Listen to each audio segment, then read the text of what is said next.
Olá, galera! Hoje o quadro Quer Que Desenhe, da série Temas Ilustrados Ensino Médio, dará continuidade ao tema divisão celular abordando meiose. Então aproveita, já curte esse vídeo e manda para os amigos. Agora vamos lá! A divisão celular é um processo onde uma célula-mãe origina duas células-filhas no caso da mitose, ou quatro células-filhas no caso da meiose. Aprendemos no bloco anterior que na divisão celular do tipo mitose, uma célula se divide em duas, com o mesmo número de cromossomos da célula-mãe, e que as células que sofrem este processo são do tipo somática. Mas e as células germinativas? Sofrem qual tipo de divisão celular? Por que não poderiam sofrer mitose?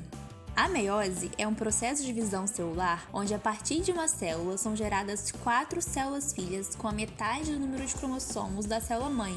Este tipo de divisão está associada à reprodução de vários seres vivos, pois é a partir dele que ocorre a formação dos gametas. Dessa forma, podemos dizer que a meiose é um processo de divisão sexual.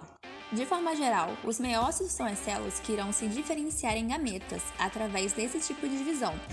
Na maioria dos organismos, os meiócitos são diploides, ou seja, seus cromossomos estão em dose dupla e formam pares homólogos, sendo um dos cromossomos de origem materna e o outro de origem paterna. No caso de indivíduos diploides, como nós, uma célula 2N se transformará em quatro células haploides, que são os gametas ou células germinativas, para que durante o processo de fecundação, uma célula diploide seja formada.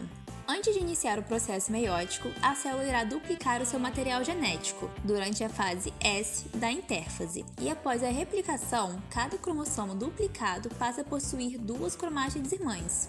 A meiose é didaticamente dividida em duas partes, meiose 1 e meiose 2. Na meiose 1, uma célula se divide em duas células e, embora cada cromossomo ainda contenha as cromátides irmãs, o material genético é reduzido à metade e, por isso, a primeira etapa pode ser chamada de meiose reducional.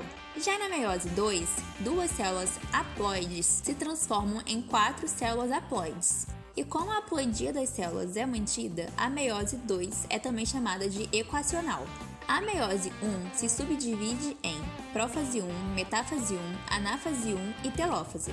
Por sua vez, a prófase 1 subdivide em leptóteno, zigóteno, paquíteno, diplóteno e diacinese. Na prófase 1, durante o leptóteno, ocorre a compactação da molécula de DNA, onde o DNA é enrolado nas proteínas histonas, protegendo assim o seu material genético, para que durante a movimentação dos cromossomos nenhuma informação seja perdida. No zigóteno, ocorre o pareamento dos cromossomos homólogos, que ficarão ligados através de um complexo proteico, chamado de complexo sinaptonêmico. Este pareamento vai permitir que durante o paquíteno ocorra o crossing over. A troca de informações genéticas é extremamente importante para aumentar a variabilidade genética.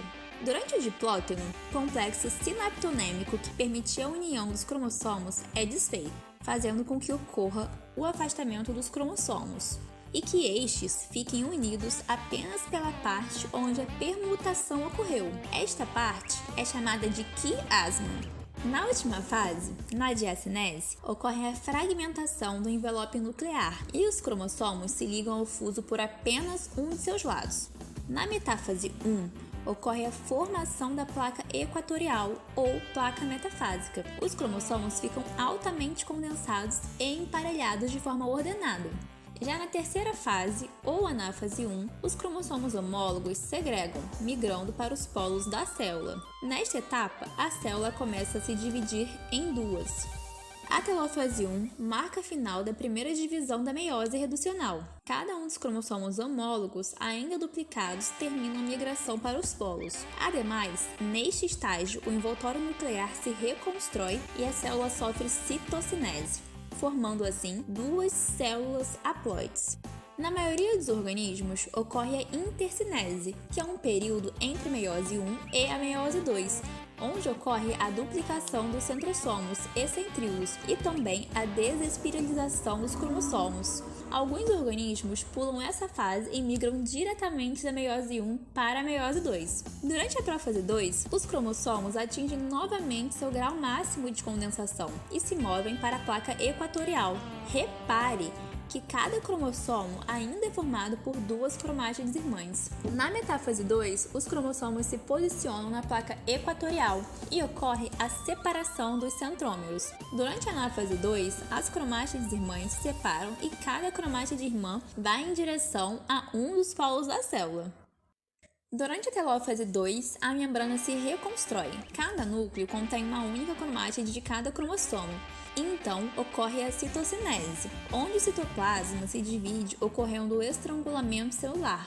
E é desse modo que a divisão celular termina com 4 células haploides.